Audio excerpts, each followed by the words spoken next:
بسم اللہ الرحمن الرحیم اللہم صلی علی محمد وعلی آل محمد کما صلیت علی ابراہیم وعلی آل ابراہیم انک حمید مجید اللہم بارک علی محمد وعلی آل محمد کما بارکت علی ابراہیم وعلی آل ابراہیم انک حمید مجید۔ پاک وسیع ٹریولنگ ویز کی طرف سے آپ کا ہوسٹ علی محمود بھٹی بابون ویلی پارٹ 5 لے کر حاضر خدمت ہے۔ اس وقت ہم انجان خواہشیں، انجان منزلیں طے کرتے ہوئے آگے کی طرف جا رہے ہیں۔ انسان زندگی کے سفر میں مختلف راستے اختیار کر کے اپنی منزل کو پانے کی جستجو میں لگا رہتا ہے۔ کبھی تو منزل پاس اور کبھی بہت دور نظر آتی ہے۔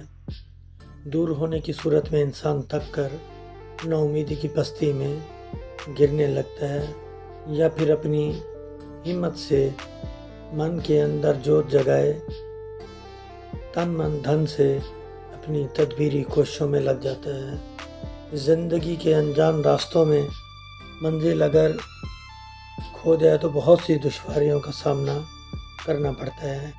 انہی کٹھن راستوں میں مختلف اشجار بھی ہوتے ہیں، کبھی کہیں سرسبز اور لہلہاتے ہوئے، کہیں سوکھے ہوئے جن کے پتے سوکھ کر شاخوں کو اجاڑ دیتے ہیں، جو پھل اور سایہ دونوں کی نعمت سے محروم نظر آتے ہیں۔ ایسے میں مسافر اپنی مسافرت کو زیادہ محسوس کرنے لگتا ہے۔ بعض اوقات وہ بھی سوکھی ٹہنیوں کی طرح تیز ہوا کے ہچکولے کھانے لگتا ہے۔ میں جس دیس کا باسی ہوں اس میں صحرا کی راجدھانی ہے۔ صحرا کی گرمی سردی، بہار و خزاں، خوشی و غمی اپنا ایک الگ رنگ پیش کرتی ہے، جس میں محنت اور جان فشانی کا عنصر زیادہ نمایاں نظر آتا ہے۔ ان کی نسبت شہری زندگی زیادہ سہل اور آسان ہوتی ہے۔ صحرا کی شہری زندگی سے مراد ریاست بہاولپور ہے۔ یہاں بھی وقت گزرنے کے ساتھ ساتھ انسان نے دنیاوی ترقی کے مدارج طے کیے اور اپنے رسم و رواج کی حدوں کو پلانگتا چلا گیا۔ آج آباد کاروں نے دن رات محنت کر کے ریگزار کو کشتزار تو بنا دیا، ریگستان کو گلستان تو بنا دیا، گرمیوں میں دہکتے آگ برساتے ہوئے صحرا پر سبزہ تو اگا دیا، مگر دلوں کی نفرت و کدورت کو کم نہ کر سکے۔ زمینی فاصلے پکی سڑکوں سے کم تو ہوئے، دلی فاصلے کچی محبتوں سے کم نہ ہو سکے۔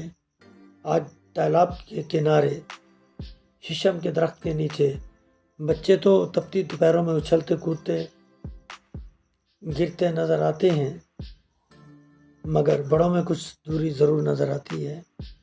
جن جوہڑوں میں بڑے چھوٹے سب مل کر ڈبکیاں لگاتے اور پیلو توڑ کر کھاتے، آج وہ بھی شہری ترقی کے سیلاب میں ڈوبے نظر آتے ہیں۔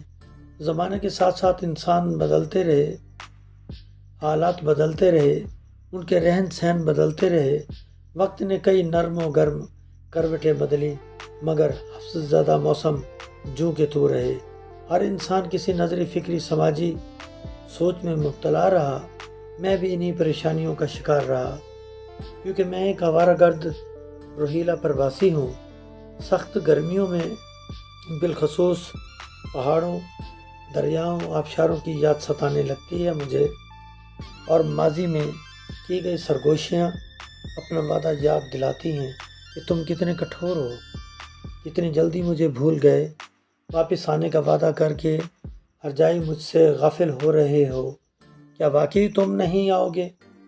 اور جیسے میں ایک دم چونک جاتا ہوں اور مرغ بسمل کی طرح تڑپنے لگتا ہوں، اور سرگوشیوں میں کیے گئے تمام وعدے ذہن کے بالا خانوں میں نکل نکل کر سامنے آنے لگتے ہیں، اور جیسے میں ان سے پھر عہد و پیمان کرتا ہوں کہ میں ضرور آؤں گا۔ سخت گرمیوں کی حد سے زیادہ راتوں میں جب انسان چارپائی پر سوتا ہے تو سارے دن کا تھکا ماندہ دماغ اس طرح تھک جاتا ہے کہ آنکھیں آسمان کے تاروں کی جگمگاہٹ اور چاندنی کے چاند کی آنکھ مچولی دیکھنا بھول جاتی ہیں۔ علم نجوم کے ماہر ستاروں کی چال کے بجائے گرمی کے دنوں کا حساب کتاب रखने लगते हैं। ऐसे में जी घबराता है और वो जागते में सपने देखने लगता है, जैसे उसके गिरदा गिर्द दिल फरेब हसीन मनाजिर का ये ना ख़त्म होने वाला सिलसिला हो। कुर्ब जवार में मीठी नन्ही नन्ही सफ़ेद पानियों की ठंडी आबशारों का सिलसिला रवां दवां खूबसूरत रास्तों से होता हुआ जानिब मंजिल हो, फूलों की महकार हो, कौसो कज़ा के झुरमट में छुपी बैठी हो। जैसे इस गुलशन में परिंदे अपनी अपनी मशहूर कुन सुरीली आवाज़ों से नग़्मा हयात गाने की कोशिश कर रहे हों, जैसे वो अपनी मशहूर कुन सुरीली आवाज़ों का जादू हर सू बखेर रहे हों। ऐसे में इंसान को खुद की खबर नहीं रहती। वो उस सहर ज़दा माहौल में बुलंदो बाला खूबसूरत व हसीन पहाड़ों की चोटियों को सर करता हुआ हिमालय से परे निकल जाता है, एक ऐसी हसीन वादी में जहाँ हर तरह की आलूदगी से पाक व साफ माहौल होता है। ऐसे में इंसान की रूह उन पुरकैफ नज़ारों में खोकर ठंडी यख बस्ता फ़ज़ाओं में प्रवास करने लगती है। वो अपने आप को खुश नसीब समझने लगता है। मैं भी ऐसा ही एक खुश नसीब इंसान हूँ जिसने एक ख्वाब देखा और अब उसकी तकमील के लिए सफ़र करने को निकल आया हूँ। ख्वाब तो फिर ख्वाब हैं, मगर कुछ ख्वाब ऐसे होते हैं जिनसे इंसान ना चाहते हुए भी प्यार कर बैठता है और उसकी तकमील के वास्ते तरले हज़ार जान से करता है। उसको ना दिन का सुकून और ना रात का आराम मैसर होता है। वो जानना चाहता है उस हकीकत को जो ख्वाब बनकर उसके दिलो दिमाग पर मुसल्लत हो जाती है। उसको हर वक्त एक ही ख्याल परेशान किए रखता है कि उसकी तकमील कैसे मुमकिन होगी। ख्वाब हर रंग और रूप में उसके सामने आते हैं, कभी फूल और खुशबू में, कभी फूल और रंग में, कभी फूल और कांटों में, कभी फूल और नज़ाकत में। ये इंसान के अपनी हिस्स पर मुनहसर होता है कि वो उसकी कौन सी हिस्स को अपने ऊपर तारी होने देता है। जिसने उसका सुख चैन छीन लिया होता है, वो चलते हुए भी ख्वाबों की दुनिया में ऐसे खो जाता है कि वापसी नामुमकिन नज़र आती है।